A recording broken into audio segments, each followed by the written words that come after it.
Welcome to Nitpicking Nerds. Today we're talking about spike players. We've got the spikiest cards in all of Commander.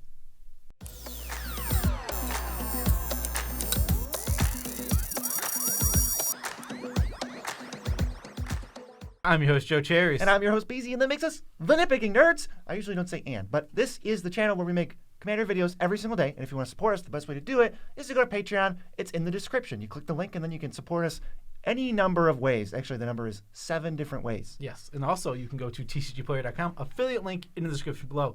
That link will take you, well, to tcgplayer.com, and that is a site where you can buy Magic cards. Buy all the Magic cards you ever wanted, start with that link. Suddenly you're supporting the Nitpicking Nerds by spending no extra money. Wow. You can also do that with Dragon Shields, the best sleeves in the multiverse. Order them from their EU or US shop using the link in the description.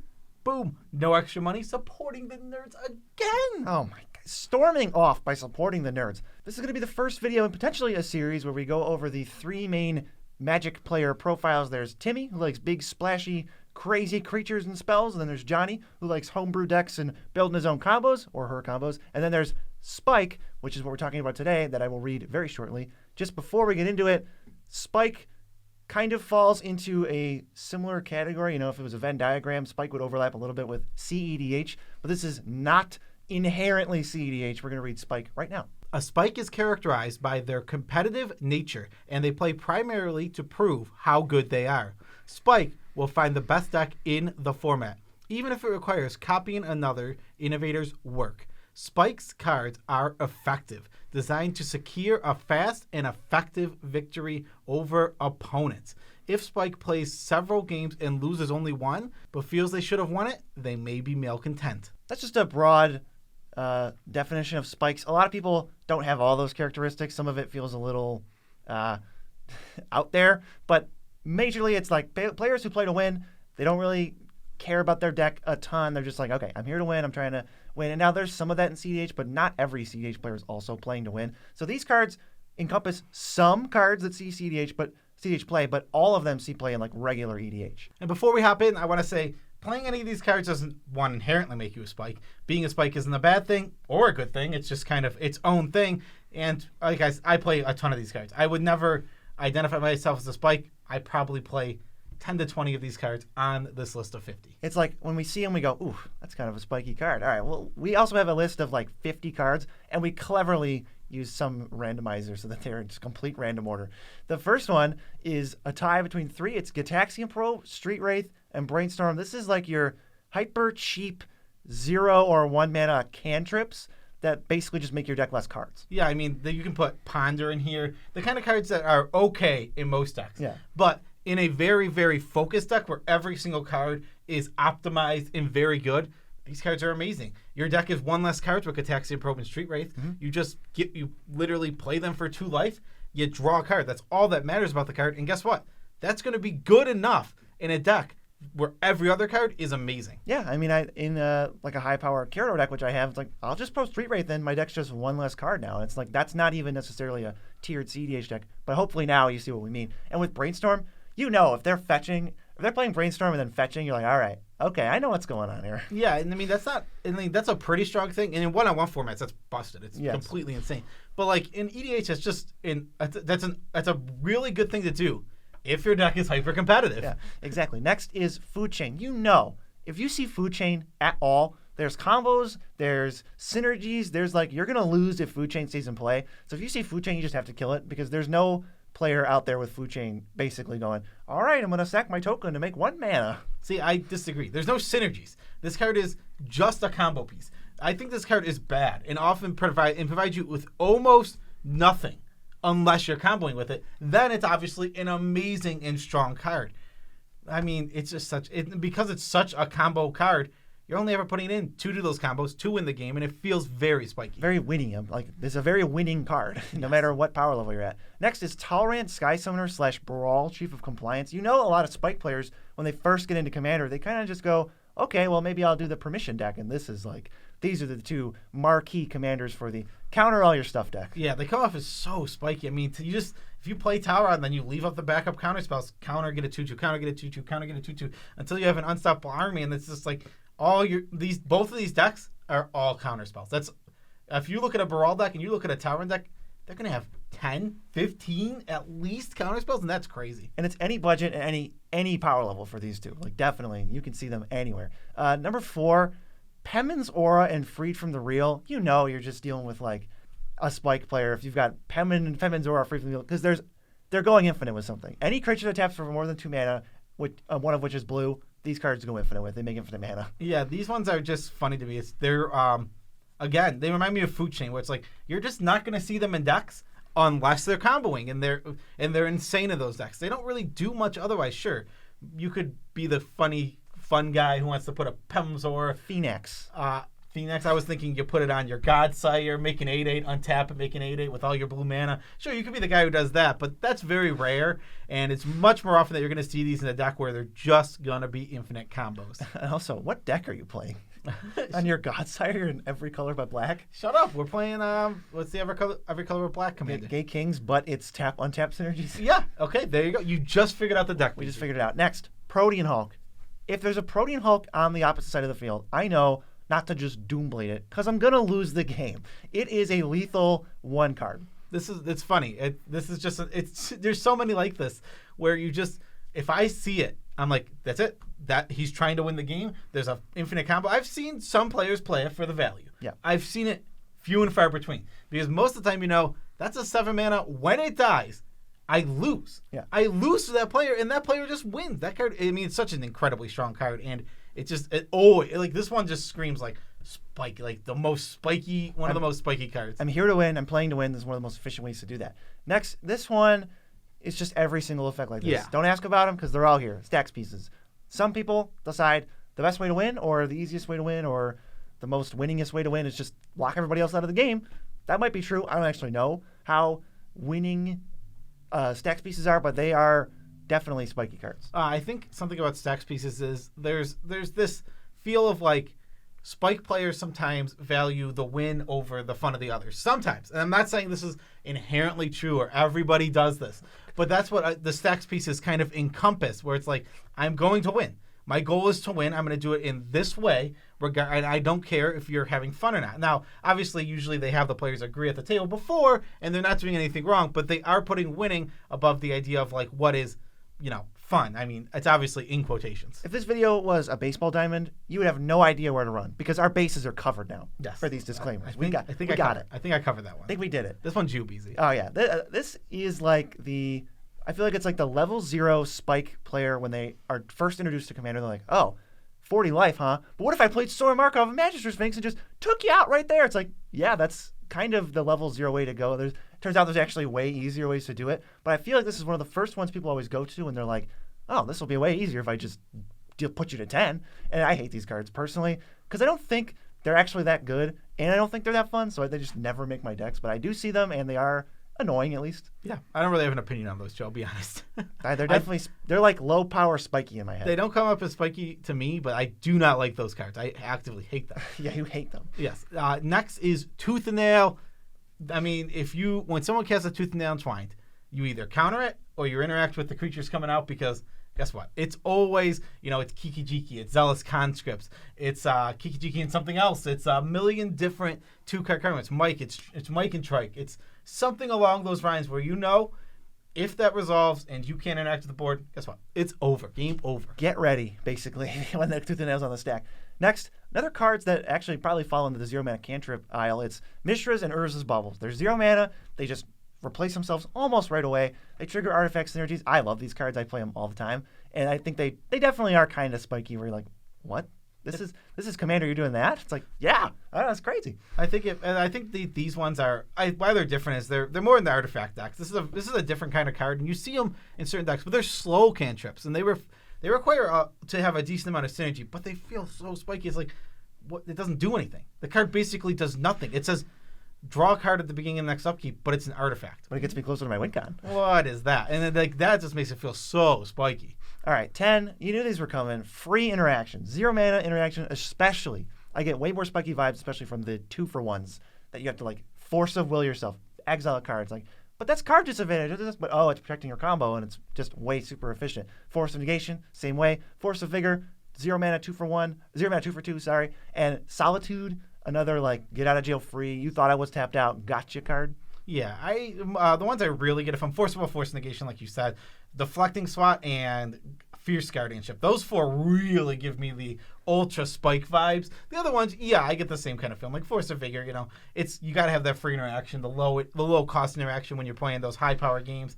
But those 4 that I listed, those 4 really just like, whoo, those are the spike ones. Yeah, and it's so easy to try and say, what's a spike card? Well, it's every card that's over like $300 because they play to win and they don't care. Like, I don't like that definition as much because you could easily have a spike at any power level of 1 to 10. Like, if you give me a $20 budget, I could build a really spiky deck, assuming we all have $20 budgets. Like, I'll win more games if I, like, really play to win. Up next is Torment of Hailfire.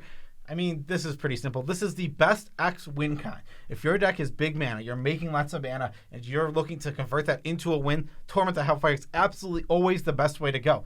You don't have to play Exsanguinate. You don't have to play any other of these X spells because Torment of Hailfire gets the job done. Yep, it's, all right, he's making a bunch of big mana. What would I expect if they're spiking? Torment of Hailfire every time. You're like, sometimes you throw out the prediction, like, Torment of Hailfire, and they're like, yeah, for 12. And you're like, okay, we're done. Yeah, and it ends the game almost every single time. Now, these next ones.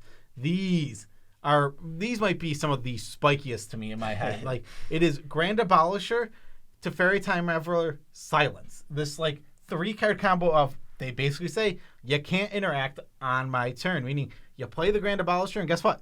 If they don't counter it and it resolves, you're going to be able to resolve your combo for the rest of the turn now. Yeah, that protects your thing. Your bases are covered. You are not going to be interacted with. Oh, why wouldn't you want to be interacted with, you might say? Because I'm going to freaking win right now. Now, I think Grand Abolisher and Silence are spikier than Teferi because Teferi has a backlash in very high-power games where nobody's going to be able to interact with anybody going off, so that could be a downside. Puts you in more danger. Yeah, this next one, I think I always look at it as spiky, and sometimes I go, really? You're going to play that? I thought we were playing for fun. Grave Titan, it's a 6-mana 6/6, but it has Death Touch, so any creature that attacks or blocks into it just dies. And you can tell, like, oh, you get 2 zombies, like, great. You can tell they're just here to win, and sometimes Grave Titan just sucks the fun right out of a game, and that's okay because I know I'm playing against a spike. Yeah, exactly. And next is Walking Ballista. This one encompasses, there are very few and far between decks that Walking Ballista is actually decent in as just itself as a card. Yeah. What it really is an infinite mana outlet for decks. You're going to be producing infinite mana. You need to have a nice way to use that. Walking Ballista is the easiest and best way to do it. If someone in like a blue deck goes Walking Ballista for 1, I'm like, okay, I know what's up here. You're trying to win with that thing. Oh yeah, next is Limdul's Vault. This spell takes 8 minutes to resolve. I hate it just as a magic card, but it's definitely a really good spell, and you see it a lot when you don't care so much about this spell taking 5 minutes to resolve. I don't really care that it's kind of a poop soup way to resolve a magic card. It's going to get me closer to winning, and when that's okay with everybody, especially at the table, totally fine. Spike card. Yeah, it's pretty much a tutor. It's like this instant speed tutor that takes a million years to resolve. I wish it was a tutor. It's so much faster. That's true. It would be faster. Next, Yawgmoth's Will. This card is a ton of money, and I don't even think it's very good. It comes off as this card where people like. It's very good in other formats. Mm-hmm. I think it's banned in Legacy, right? Something like that. And it's great in Vintage. So Yawgmoth, obviously an amazingly strong Magic card, but just not that good. And it always comes off as like, all right, you spent that much on that card? Oh wow, you must really think that's going to get you wins. See, for me, this is like the misinformed spike most of the time, where they put a Yawgmoth's Will in the deck. And I've seen this a couple times with my friends, like, yeah, it's Yawgmoth's Will. I'm like, I don't know. I thought the same thing, and I tried Yawgmoth's Will, and like, it was pretty terrible.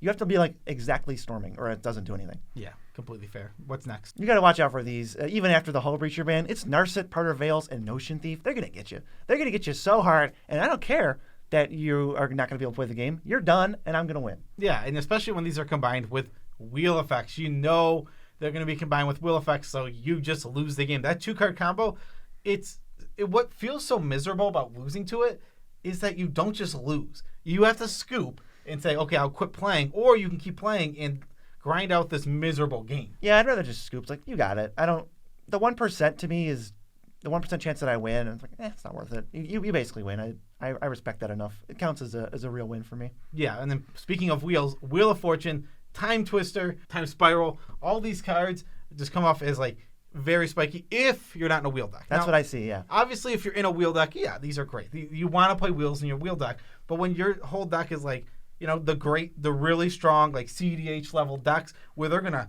throw out their hand on turn 1 and 2, and then they play a wheel and they draw 7. I mean, it's incredibly efficient and strong, but it comes off as such like a spiky way to go. Yeah, even the mid power, you got things like Smothering Tithe, where you're like trying to Smothering Tithe and Wheel of Fortune and just go, or anything where you empty your hand even on turn 7. It's like, all right, now I'm going to draw 7, and you guys get 7 too, but my deck's the most efficient, probably.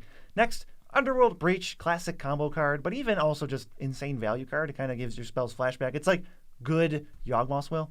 I mean, this card just tends to result in wins. If you play it in your deck, it's because you're going to combo. Now, this is just like Yawgmoth's Will. It's not good as a value engine. I think it's pretty poop as a value engine. I've tried it. I tried playing it. Now, when I comboed with it, it was great. But when I played it as a value engine, it was a bad card. So it just comes off as like, if you're playing this, you're going for the combo win. You're going for the victory. Yes, it's a play-to-win type card. If I see Underworld Breach, I know they're trying to win with it. They're not trying to draw 3 cards with it. Yeah, you're not exactly. You're not. I don't want to. They're not playing like 3 cards out of their graveyard, getting a decent amount of value. Yeah, no. Spending the mana. No. They're gonna brain freeze themselves. Wheel of Fortune, LED. They're gonna do all of that stuff and win the game. Yes. Oko, Thief of Crowns, one of the most miserable Magic cards and laughable designs ever printed. Translates actually pretty well in DDH. It just kind of resets a commander or an artifact every single turn. And it has a lot of loyalty, so it might not die the first swing, which means if you get 2 activations, it's pretty sweet. Definitely a spiky card. A lot of it is translating, I think, from Standard, where they're like, well, it's a spiky card in Standard, spiky card in EDH. They kind of just happen to be right on this one, and it's a good card. And I look at it and I go, all right, Spike player. All right. I think it's really funny because I don't find this one spiky. I think it's annoying, kind of unfun at times because it locks down commanders, but I never find it spiky. Like, honestly. I don't think it's even that unfun. I just think it's a spiky card. I just definitely get Spike vibes. Sure. Yeah. The next one, number 1. Is this the number 1 spikiest card? Number 1. I mean, Thassa's Oracle. I mean, everybody knows Thassa's Oracle. It enters the battlefield, and guess what? You win because you don't have any cards in your deck. You play it with Demonic Consultation, and you empty your deck. You level your deck. Doesn't matter what you do. Card is obviously the best win con in all of EDH, maybe period. That might be true. That might just be true, and it tends to be people tend to avoid playing it because it's so insane and good. It might literally be just the best win con. Period. I think a lot of people would agree with you, especially the CDH people. But otherwise, like I've seen this in random Simic decks, and they're going off and they're doing their thing. I'm like, okay, and then they have Devotion 10 and they go Thassa's Oracle. I win. I'm just like, oh. I didn't think that's what we were doing. Yeah. All right. I mean, that's still feels spiky. Yeah, the card is incredibly good, and for that reason, it usually comes off as very spiky. Especially because I don't know, it comes off as the empty out my deck. Win con has kind of gone old to me. It's very easy to do. There's a lot of ways to do it, and like I think what happens is people build their own version of the deck, and it's like this is my version of how I'm going to mill out, and it's like it's unique in that way, but it's kind of just the same deck as every what do the other. last 2 turns look like? It's just the same deck. It's just like, oh, play Thoracle. Oh, here we go. Woo! Yeah. I like this next one. Sarah Ascendant, but specifically just no synergy at all. Just Sarah Ascendant is in my deck. It's going to be a 6/6 most of the time. I'm going to bash you with it. I have a deck like this. It's definitely the spiky version. Like I'm just taking advantage of the fact that Sarah Ascendant is dumb early game. I don't really care other than that. I'm just playing to increase my win percentage. Yeah, I only played in my my life gain deck. That's the only deck I play this card in, and it's the only deck I will play this card in because I like to have synergy with it. I hate this card. I don't like this card. And I'll play it when it has a spot in the deck, specifically synergy, but I think the design is so crap for Commander that I hate this card. I just don't like it. But it's also spiky. It is. Not spiky cards are not cards we hate. We gotta stop saying spiky so much. I think we said it 4,822 times. I will say it again. Survival of the fittest. So efficient. I thought you were going to say spiky. You're going to lose if they activate survival 3 times. I think that's pretty fair. I've played this card quite a few times from lower power to higher power as my deck got better, and is just the best card ever. Yeah, Survival of the Fittest is just one of the best enchantments ever printed in Magic's history. Yep. Card is completely insane, and it has a huge price tag, so it just, oh my god, this is a spike card. Yes, I really like this next one. I thought of it because I kind of do this sometimes. City of Brass and Mana Confluence in like 2-color decks.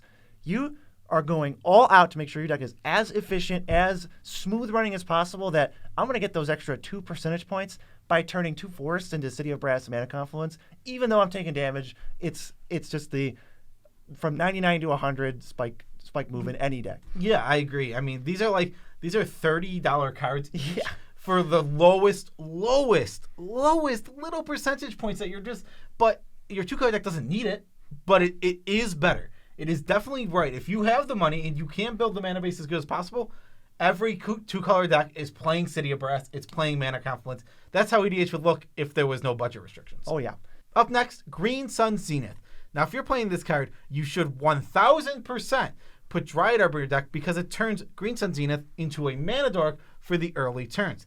That's what comes off as so spiky. Not only, Green Sun's a good card, and it's decent, and, I could see it being played in, decks, but the fact that you're willing to take 2 slots up for 1 card, it comes off as so spiky to me. Yeah, it's like the suboptimal thing. It almost feels like, pitching a card to Forest Will. It's like, yeah, I have Dryad Arbor in my deck. Because sometimes I'll Green Sun for it. Yeah. It's so sweet. Well, the fact is that powers up Green Sun so much. Now when Green Sun's your opening hand, it's not this meh card. It's an amazing card. Mm-hmm. And when you draw it late game, obviously it's always going to be an amazing card. It always has been an amazing card in the late game. But Dryad Arbor definitely takes it up that spike notch. Helm of Awakening. When I see Helm of Awakening, I don't think Group Hug. All spells cost 1 less. But guess what? I know that player is going to dominate the percentage of spells cast in a game. It's going to be mostly them. They're going to slam and sling things all over the place, and I need to kill this. Yeah, it's not for me. I always assume that their spells cost an average of 2 mana. So they're cutting off half the mana of all of their cards. Well, this is not going to be good. This person is about to win. Yeah, cutting my 7-drop to a 6-drop. But 2 drops to 1 drops over and over and over, that's way better. Or even, it's more insane that what this card can do. 1 drops to 0 drops. Now, that's when it's completely busted. I mean, when you're casting all these 1 mana spells for 0, it starts getting crazy. Yes. Next, I like this one too. Boreal Druid. Now, when you see Boreal Druid, you know a few things about that player's deck. They're playing Mana Dorks, and they're playing every single 1-mana Mana Dork because Boreal Druid's the worst one. Yes, Boreal Druid is the worst 1-mana Mana Dork. And that being said, 1-mana Mana Dorks are so powerful, it doesn't matter. It just does not matter that at all that this is the worst one. Yeah. You'll take any one you can get. You'll take the one that makes the colorless mana, but it only...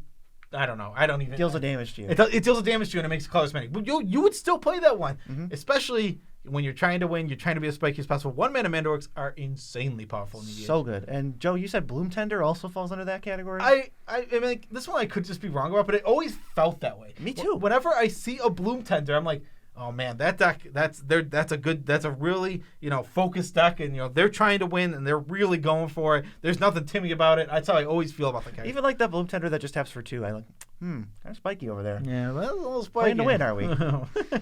I'm guilty of this next one all day. Deathrite Shaman also says a lot about your deck. It means you got fetch lands, you've optimized the mana base entirely, and this thing's going to be a mana dork and just this efficient little dial turner that does a bunch of stuff in the game. Interesting enough, I think Deathrite Shaman specifically needs to be in very high-powered decks that are going to play against high-powered decks. Because even if you have all the fetch lands, or let's just say you have the 6 or 7, you could not draw one, and Deathrite Shaman's very bad when you don't do that. Now, if you're sitting at a table, 4 players, we're all playing high-powered decks, guess what? Somebody's fetching turn 1, 2, every single game, and Deathrite Shaman is on top of its game, being the best mana dork in the format that has all these other versatile modes. That's true. So maybe this is one of the most, if you see this card at a game, it almost means every deck is kind of spiky. Yeah, or at least that deck is usually played in a spiky environment. Oh, yeah.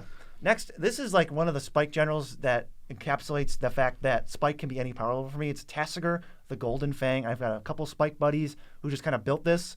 Random good stuff, the best cards they can play. Even if that's not necessarily comboing, just mid-range jank. It's still such a good card. Yeah, I actually tried building this as a fun mid-range card. Yeah? It wasn't fun. It was so spiky. I just didn't enjoy the card very much when I built it as a commander.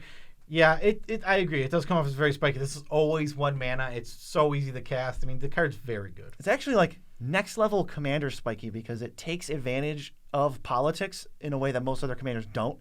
So it's even extra good in commander where you're hey, I'll answer that, but you got to pay 4, or I'll pay 4 and you give me that thing back. Okay, we did it. Yeah, this next one's also you, so you can go over this one. Yeah, Zur the Enchanter. I think a lot of people will back me up on this. When they see a Zur, they don't think nice things. They think, oh man, they're really going to try to lock me out of this game, or they're going to make Zur unkillable, and that's usually the case. Yeah, they're going to get those stacks pieces from earlier. They're going to get Necropotence. They're going to get some of the best cards in the whole format, and it's going to lead to a win. You can't let Zur attack more than once, or else you're just dead. It's good to mention now that you mentioned Necropotence. None of those staple no-brainer cards around here because, Necropotence and Dockside Extortionist, all that type of stuff sees play across the board and doesn't necessarily mean you're spiky or not. It's just some of the best cards that see the most play. So we're trying to really key into the spike ones. Yeah, I mean, but I would say those cards can also be very spiky too, but yeah, I understand exactly what BC's saying and why we didn't put them on here. Up next is Thalia, Guardian of the Thraben, and all effects like it. There's a million effects that tax opponents to pay 1 more, pay 2 more. If you want to think of the commander, you got Grand Arbiter, Gustin the Fourth. That guy's the Thalia commander, I guess. Also Thalia. Well, yeah, but if you're playing one of them, you're playing that one. Yeah. It's just, I mean, these effects are okay, but it's again, we mentioned earlier, if you're making a 5-drop cost 6, that's okay. But if you're making all of their 1-drops cost 2, that's insane, and that's going to be affecting the game a lot. Yeah, cuts their efficiency in half. Kiki-Jiki Mirror Breaker, if you see Kiki-Jiki, you know that it's got Zealous Conscripts, or Restoration Angel, or Felidar Guardian, or Village Bellringer in there. It's a 2-card thing. Get rid of Kiki-Jiki because he's going to win. He's not going to value. I want to value Kiki-Jiki because I think value Kiki-Jiki is much more fun. So one that says activate this ability only once per turn? Or, yeah, that's fine. Activate this ability 3 times per turn. I don't care, just as long as it's not... That still goes infinite with Resto. Darn it, yep. Activate this ability once per turn. No, wait, that still goes infinite with Resto. You can only activate abilities of cards named Kiki-Jiki once per turn. Oh, no, we fixed it. That's the value Kiki-Jiki. Next, Ad Nauseum. Your deck has to have a CMC of 1 to 2.5. Somewhere in that range in order to even play this card, meaning you have to have already taken into consideration deck building. Mm-hmm. This card is chef's kiss, first of all. I think the card is amazing. So good. It's so good in Commander, but it is when someone casts Ad Nauseum, I'm like, oh, it's over. They win because guess what? They're drawing 30 cards. How am I ever beating them? I know their deck is tuned to beat me now. Yeah. Next, Stony Silence.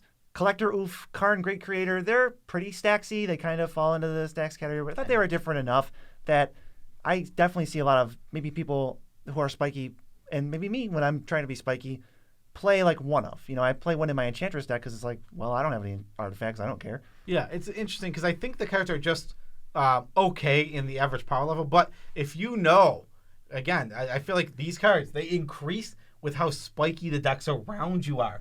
The more spiky decks are, even the green decks at the spike tables are going to have Soul Ring, Mana Crypt, Manifold, Grim Monolith. They're going to have all of these mana rocks, and because of that, your Collector Roof is now just insane. Yeah, Collector Roof, that's a real good Magic card. Abrupt Decay. It's kind of weird. This is a 2 mana, but it only hits small things, so you know that whoever's playing it is expecting most of the threats of the table to be small, hence winning sooner, hence spike. Yeah, it's so spiky. I mean, there's just if you play a game of Commander, the average game, Abrupt Decay is going to be meh. Super meh. But because it's just all the things I want to kill are 4. There's a Smothering Tide. Oh, there's a big old angel. There's a Grave Titan. That's a demon. Yeah, there's a demon over there. Oh no. It's Abrupt, but I can get his Signet. Oh, here we go. Yeah, you want to be. It just says a lot about a deck when you see Abrupt Decay as a removal slot of what they're playing and what they're expecting to be playing, and usually that means winning is happening quickly. Yes. Oh, no. This one is the most. So spiky. It's Muddle in the Mixture. It's a terrible, terrible, terrible counterspell. It's okay. It's castable.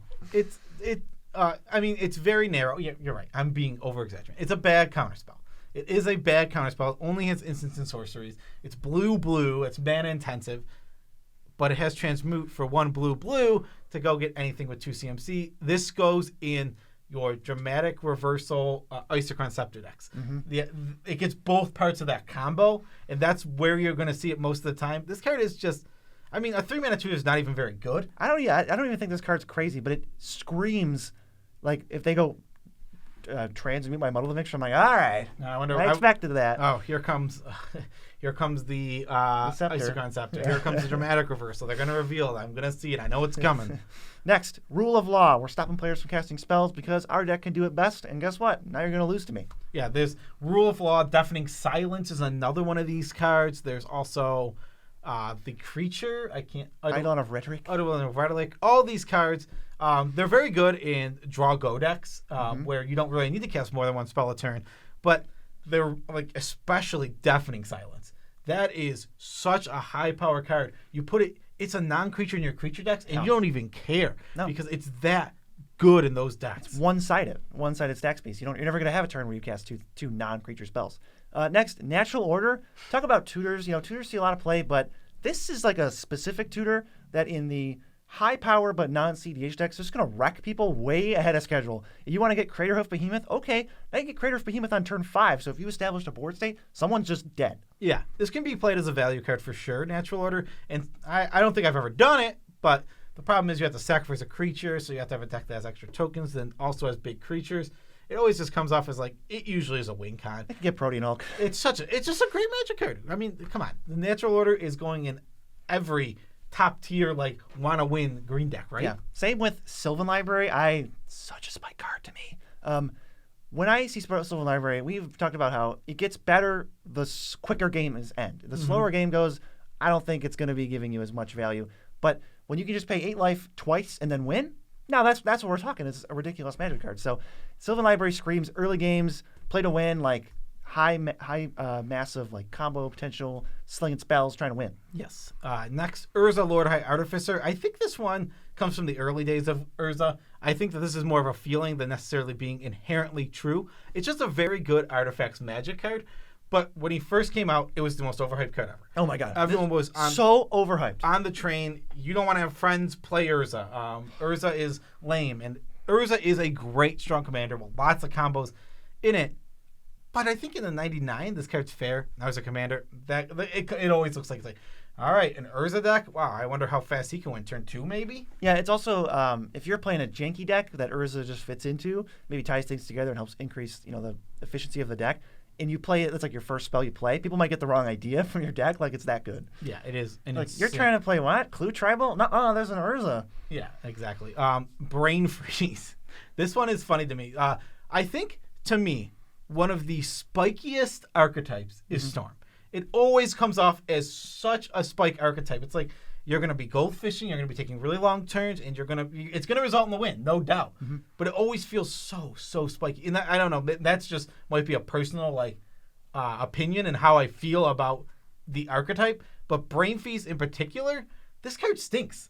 And it only goes in the Storm deck. That's going to self-mill itself and then play Thoracle. Yeah. Or it's going to do the opposite and it's going to mill everyone else out by building Infinite Storm. I mean, both of them are just kind of like, ugh. I mean, that makes me cringe. I don't like Brain Freeze. Well, especially, if we're saying bad things about the card when played spiky, that's only when at the table, not everyone has agreed to play spiky. If you've all agreed to play spiky, everything's fair game. Course. Let's go. Let's rock and roll. So the just comes from like, I wasn't ready for him. I didn't know he was playing spiky. I'm just trying to play my jank deck. Yeah. Wow. What's next? Consecrated Sphinx. Mid-power Nightmare. It is the one card. Bury people in card advantage can win the game just by itself. Same with, we'll just lump in Expropriate and Time Warp. I think moving on from Consecrated Sphinx, so obviously like insane. It's spiky, no synergy card. But Time Warp, I like Time Warp. That was a good pick by you. They're all very good. I mean, there's a million of these extra turn spells. Time Warp is just like when it's in a deck, it doesn't require synergy. It doesn't require anything. And yeah, you can have lots of good synergies with it. The card is incredible. All these extra turn spells, but they make you take more time. And if you're in a game where everyone's expecting to get the same amount of time at the table, taking 2 or 3 turns in a row can like really just put the time in, like, so you're playing way more than everyone else and kind of annoy people. But if that matters, like you're trying to win. Yeah, exactly. This is definitely a card. Maybe you can just throw 7 extra turn spells in your blue mid-range deck because it's just going to increase your win percentage. Yeah, I mean, think of those Talrand decks we were talking about earlier. Slam it. I mean, Talrand extra turn spells is insane. They're so good. Now all my 2/2s get to attack this turn and the next turn. I mean, that's just bonkers. Super sweet. Kenrith, the Return King. Ah, man. I get the spikiest vibes from Kenrith because he doesn't say or tell you to do anything, and I just assume you could be playing anything and everything under the sun. Unlike Golos, which I feel like was more of a home to like jank cards, Kender just has all these activated abilities. I know you're playing all the spells that reduces activated abilities by 2, so you can just spam them over and over. It's not the most powerful card, but I do get spiky vibes. See, I get now. You said Kenrith, the Return King. Now, for me, this one too for me. It's not like this isn't mine. This is the most like. This is spiky. This is not only spiky. This is CDH. They're absolutely playing the most tuned, perfect deck that they can build. It's Thrasios and Tymna. They've been CDH staples forever, for so long, and it's going to continue to be that way because they're such great Magic cards. They give you access to 4 colors when you put them together. These two, as a pair specifically, Thrasios. Oh, obviously more CDH and ridiculous, but Thrasios, Tymna. When I think of like CDH commanders, that's some of the first that come to my mind. It has been for years. Oh yeah, and I have seen a spiky friend build like just a fair version of these, but he's going, well, I don't really care what my commander is. I'm just trying to win. I'll just play Thrasios, Tymna, and then whatever mid-range jank that I want. It's like, makes sense. It's spiky cards. Yep. These ones. Demonic Tutor, Vampiric Tutor. These are staples of the format that you're going to see a lot. You're going to see them in jank decks too. But they are so spiky. They are the most auto-include of auto-includes in every single black deck that's ever existed. They're just the best 2 tutors ever printed, I think. I don't even think it's close. Yeah, so you and me, we've kind of started pulling back, and I know a lot of people feel the same way, pulling back from these cards, but the spike player doesn't need to pull back from it because they don't really... It's not that it's bad that they don't want to pull back from tutors. That's just how they want to play. They want to increase their consistency. So they don't cut them. Yeah, I mean, that's what tutors do. They increase consistency, and that is going to make your deck stronger and better. Next, fast mana. Mana Crypt, Mana Vault, there's Lotus Petal. There's a million of these. There's Grim Monolith. There's just a million. It's fast mana. It's playing mana on 1 and 2, having 6 mana on turn 2 and 3, and going absolutely insane. And I think hilarious. This is really funny to me. Mana Crypt is one of the spikiest cards in Commander. I don't think anyone would argue that. It's also one of the best cards in Commander. One of the best cards in Commander. And people think that, and it's like, but Soul Ring is a casual staple. Now, that has to do with price, availability, and all of that stuff. But that is absolutely hilariously, and I don't like that about Commander. I wish there was a way to change that. Because wherever you put Mana Crypt in your mind, you should put Soul Ring right next to it, because they're pretty dang close in power. They're like 2 of the top 4 cards in the entire format. Yes, but Mana Crypt is spiky. Like that guy's trying hard. Oh, you got a Mana Crypt. It's like you have a Soul Ring. It's the same thing. Exactly. It's literally second Soul Ring. I mean, come on now. The second Soul Ring. It's an interesting thought process that does exist, and I know it's because Soul Ring is printed in literally every Commander product, and everybody has Soul Ring. I get it. I understand that, but that doesn't change the power of the card. Right, and I also, paying $150 for a second Soul Ring, kind of a spike mentality. Yeah, it does feel that way. What's next? Okay, Craterhoof Behemoth. People also pull away from this one because it's kind of easy mode when you're going creatures or you're going wide, but spike players just like, I need to win as efficiently as possible. I'm just here to beat you. I will have fun. This is how I play, but you're getting Craterhoofed. Yeah, if you're going wide, this is the easiest way to win. I think people do shy away from Craterhoof, like you said, because it just doesn't matter. And you have 5 creatures, the amount of power this has is insane. 36. And I mean, that's insane. KO. That's knockout. You only have 5 creatures. That's not even that. Oh my god. Plus whatever the creature's powers were. Yeah. You're killing somebody. Somebody's at least dying. This card just puts away games. It's an insanely strong card, and definitely it feels it's funny because it's 8 mana. So like the CDH players are never playing a Craterhoof Behemoth, but it's like it's a higher power, like trending toward like mid to high power spike. Yeah, exactly. Oh, it feels so. The card's so good. All right, this is a classic. Let's get to the OG duels. Your deck, you've built the mana base out. It's almost perfect. But you could make it 5% better, or if you're in a 2-color deck, like 1% better by including your Taiga or your Tundra. It's like, well, all right, time to go out and buy those. Let's get the deck to maximum efficiency. And I know there's a lot of people that this doesn't apply to that just have them. They've been playing Magic since 1994, and ever since then they've been jamming it, and they've had OG duels all the time. Yeah, that obviously doesn't apply to you. You can build your jank deck and have OG duels if you just own them. But there are definitely the people where it's like, I want to fully optimize my deck, min-max everything in this deck. And as soon as you start min-maxing everything, guess what? OG duels are some of the first things you got to go to because you want to get the very best mana base. Yeah, if someone cracks Verdant Catacombs for Tropical Island, I'm going to think Spike first, and I'm going to think Jank second. Yes, absolutely. Distant second. All right, this one was yours. Yeah, Carpet of Flowers. I feel like I've known some people who actually will remain nameless, but I did not like them at all, and I knew they were definitely Spike players,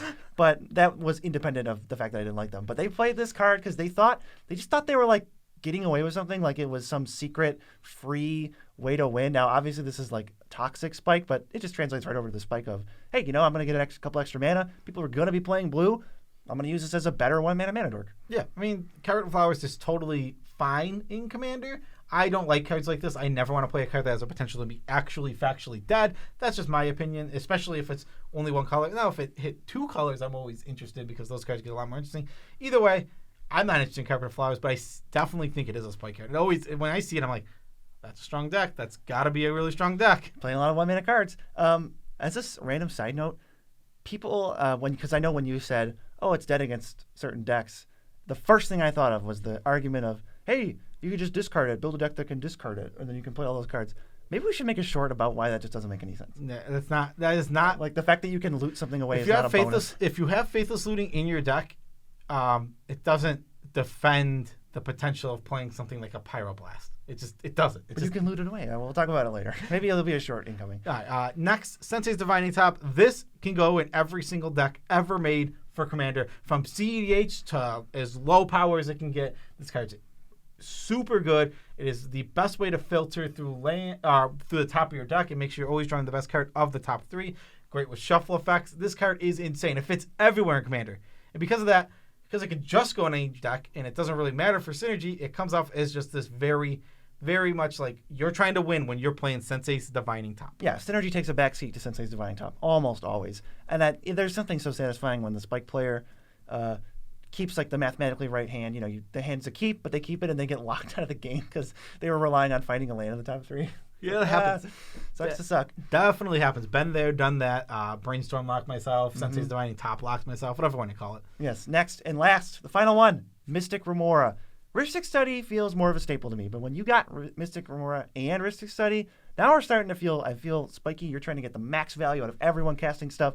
You're not going to guaranteed get any triggers, but you're ready to take that risk. Yeah, I don't see this one. I'm kind of the opposite on. I feel like Mystic Remora is just in that staple for me. To me, it's cheaper and requires more spells to be cast to make it good. So that gives me we're in a faster paced game. I'm more relying on you being Spiky, and I'm going to be Spiky. I agree. It's better in CEDH type environments and really high power level environments, but this card just kind of feels good. It's just a really good Magic card that just kind of falls in the staple for me. Yeah, I think the playability is definitely less than Rhystic Study, though. Yeah, that is definitely true. Although maybe it should be higher. Yeah. So that is our video. Special shout outs to every single one of our patrons. Love you all as much as we can without making you uncomfortable, obviously. Yes, I swear to God, we covered all our bases. If you are offended, I think you might have missed something, but I guess still air your grievances in the comments where I will tell you what you missed. But we've got a link in the description if you want to not air your grievances and just support the channel. Go to the TCG Player link. Buy the Magic cards you want, because you were going to buy them anyway, and then we get a kickback out of the order. Yeah, it's the best way to order Magic cards that we know of in America, I think. Speaking of America, there's a link to Dragon Shield, the U.S. shop, and the EU shop. Separate links. Best sleeves in the multiverse. Probably their slogan. I don't know. It's probably not tough as scales, right? Nah, it was. It might still be. Probably is. It's probably best sleeves in the multiverse. Best sleeves in the multiverse is definitely. That's what I would use. That's what I would use too. I mean, that's a great slogan. Yeah, so go check those out. We also get affiliate bonus points, bonus monies when you support us through that link. Yes. Tidbit about our lives. It's Tuesday. Joe just is going to buy Mario Party in a second, right? The new one? You're buying it too. You're splitting it with me. Oh, we're buying Mario Party, and we're going to play it today, and we're going to play it Saturday. And it looks pretty fun. There was like an online mode that lets you play online against people, and the mini games actually look good. I mean, the mini games are all the best mini games from all the other ones. They stopped trying to innovate and make garbage Mario Party. Like, what were the last 2 Mario Parties? They were trash. The one where you all rode in a cart together? That was stupid. Let's take Mario Party out of Mario Party. It's just like the whole point is it's a board game. You all go around the board, and the star randomly goes, and you got to get the star, and you got to win the mini games. I don't know what they were doing with the stupid last one. I think I bought it. It was awful. You bought it? Oh God, I'm so sorry. I remember we were saying like what Mario parties we grew up playing. I grew up. I think one of the ones I definitely played Mario Party 4 for GameCube. 5, not so much, but 6, I think, which was the day and night one. That was sweet. I played a lot of that one. I mean, 1, 2, and 3 were on the N64. I played a ton of all 3 of those. Mm-hmm. And then 7 and 8, I also played a lot of because there was like the Wii, I think, were those 2. Yeah. I don't know. I'm sure you've heard this before, but the original Mario Party had games where you spun the stick. Really? Yeah. So you spun the stick as fast as you could. Oh, but it hurt people, right? Yeah. There was a suit that it was causing blisters on palms. A lawsuit. And they had to send everyone gloves who had Mario Party, so they could play the stupid game. It hurt. I mean, you're just doing that. We played Mario Party 2 a lot, right? That was because that game was brutal. That's the one where like it will just savage you right out of the game. I mean, all the Mario Parties will do. The early ones were pretty brutal. Yeah, they were like almost unfun. Yeah, I mean, they would just be like, oh all your chance time is ridiculous. Chance time. Oh, all your stars to another player. Woo! Just what I needed. Yeah. All right. That's Mario Party tidbit. Mario Party tidbit. All right. Peace out, Tribe Scout.